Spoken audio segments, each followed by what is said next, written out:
O templo que Jesus edificará no milênio atrairá gentios. Eu quero fazer alguns comentários com base no livro de Isaías, claro, tendo também como referência outras partes da Bíblia que dizem respeito à escatologia, esses assuntos dos últimos tempos, em especial, desde agora, a fase em que estamos vivendo, as vésperas do arrebatamento, até a volta de Jesus e o início do milênio. Há pessoas que questionam, Jesus voltará, destruirá tudo, e daí?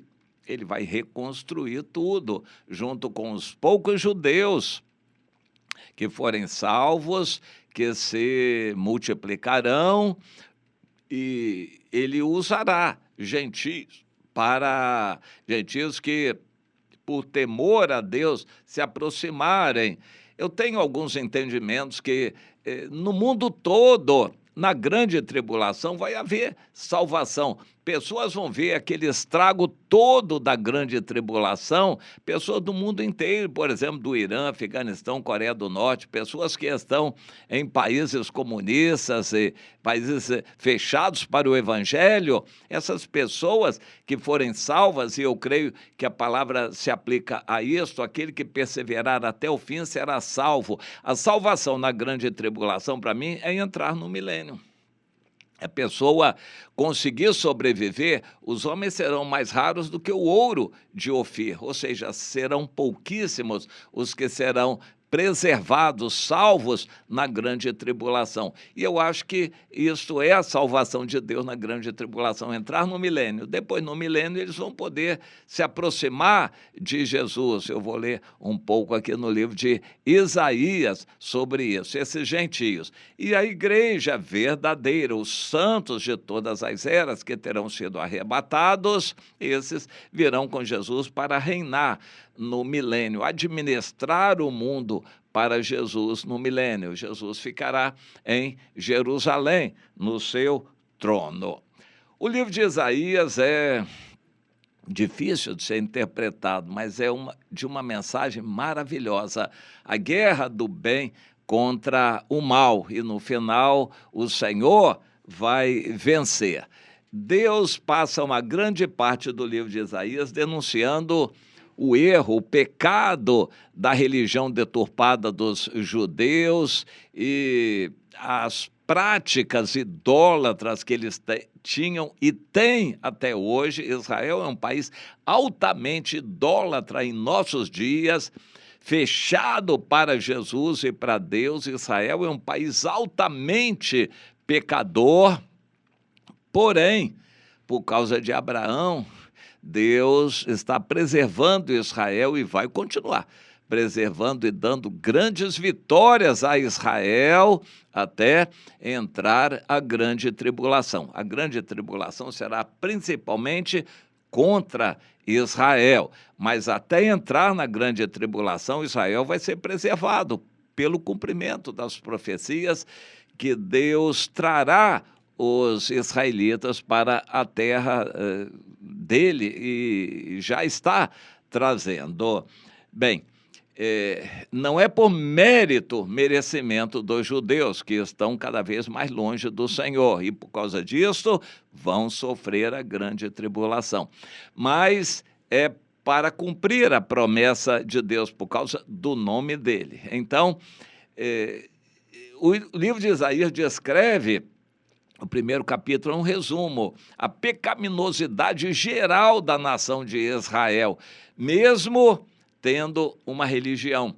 Mas a religião é pretexto, na verdade o coração deles está longe de Deus e a prática deles é totalmente pecaminosa.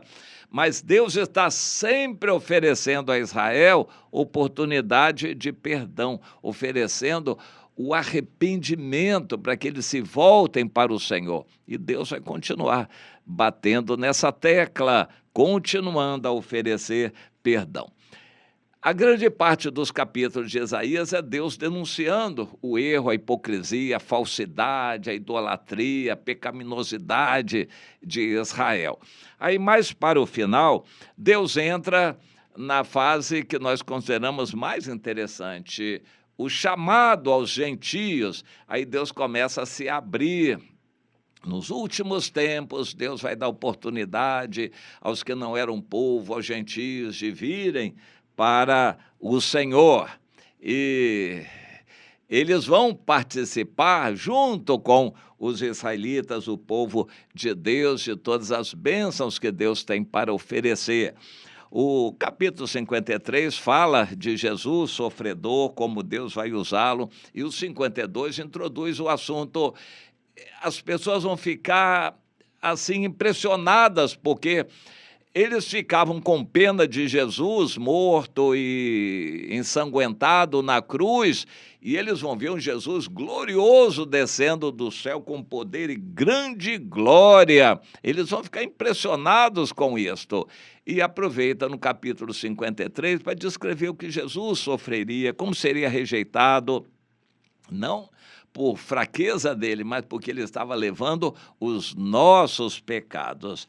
Mas aí, no capítulo 54, fala desse futuro glorioso para Israel, continuando o 52, e que nós, gentios, vamos participar também. Então, quem vai participar? O capítulo 55 começa assim: ah, todos vós que tendes sede, vinde, vinde às águas, os que não têm de dinheiro, comprai sem dinheiro, sem preço, vinho e pão. Por que gastais o dinheiro naquilo que não é pão? Mas eu farei convosco uma aliança eterna que consiste das fiéis misericórdias prometidas a Davi. Ou seja, os gentios estão sendo chamados, é o evangelho no mundo todo, para participarem de um futuro glorioso com Davi e com o Senhor Jesus.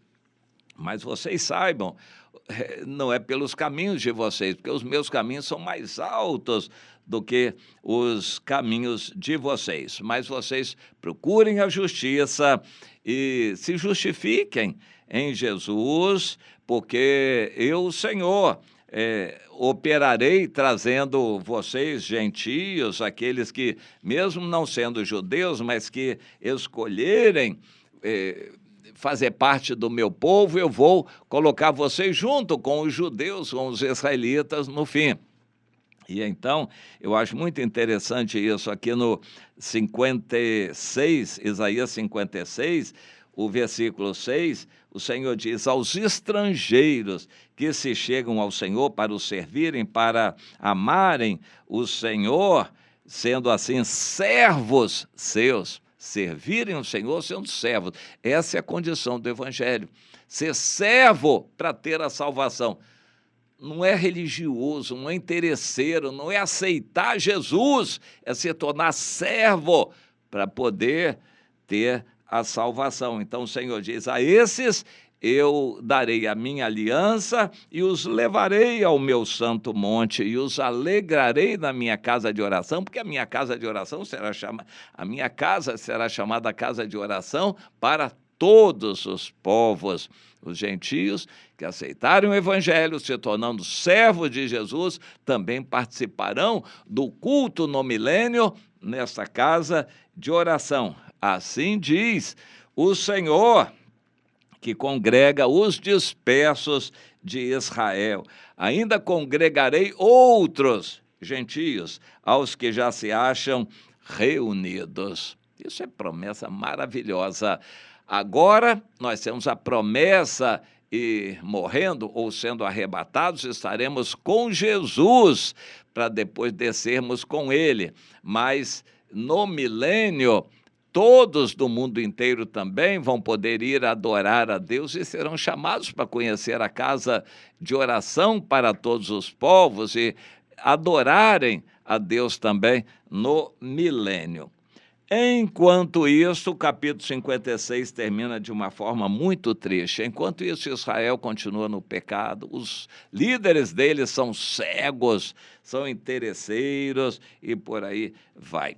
Só para a gente ter uma ideia disso em nossos dias, a maioria dos Illuminati, esses prepostos de Satanás, aí os mais ricos, os que dominam o mundo, eles são donos do dinheiro, donos da mídia, estão influenciando a política nos países, são donos das empresas, enfim, eles são donos aí da internet, donos de tudo. E a gente sabe quem são esses. A maior parte deles são judeus.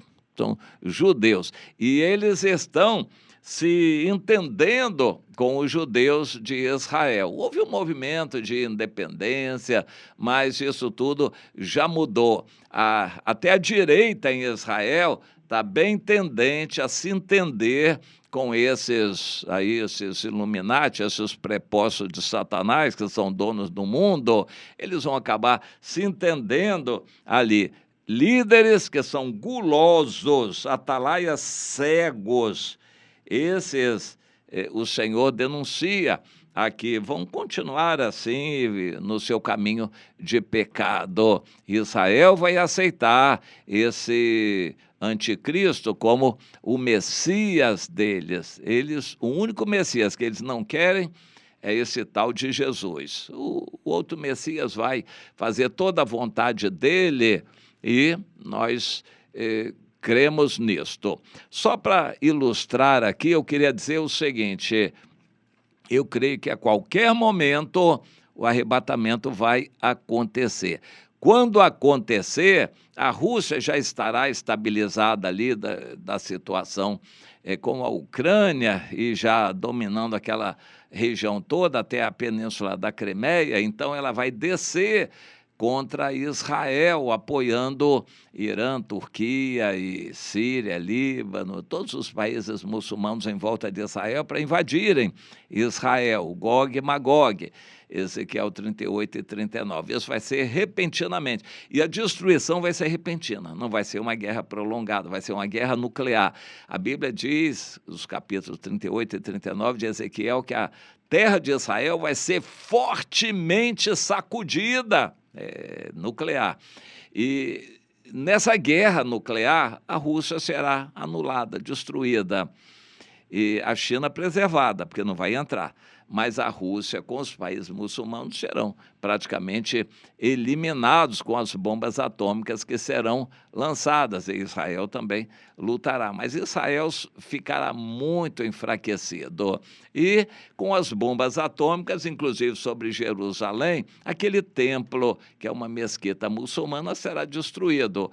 E tendo sido destruída aquela mesquita muçulmana de Omar ou El-Aqsa, ali os judeus pedirão ao anticristo: olha, nós queremos nos entender com você e tal, mas deixe a gente construir o templo. O anticristo vai dizer: olha, mesquita muçulmana não tem mais, os muçulmanos já foram destruídos, então não tem sentido mais de ficar mantendo uma mesquita muçulmana aqui no lugar do templo que os judeus tanto desejam. Então vamos agradar, como Herodes o Grande fez, vamos agradar os judeus, então podem construir o templo aqui que vocês querem. Então, eles vão construir o terceiro templo, segundo o modelo de Salomão, na grande tribulação. Mas o próprio anticristo depois vai se encarregar de destruir. E a volta de Jesus será tão forte e poderosa que vai destruir tudo no mundo. Todas as obras do mundo serão destruídas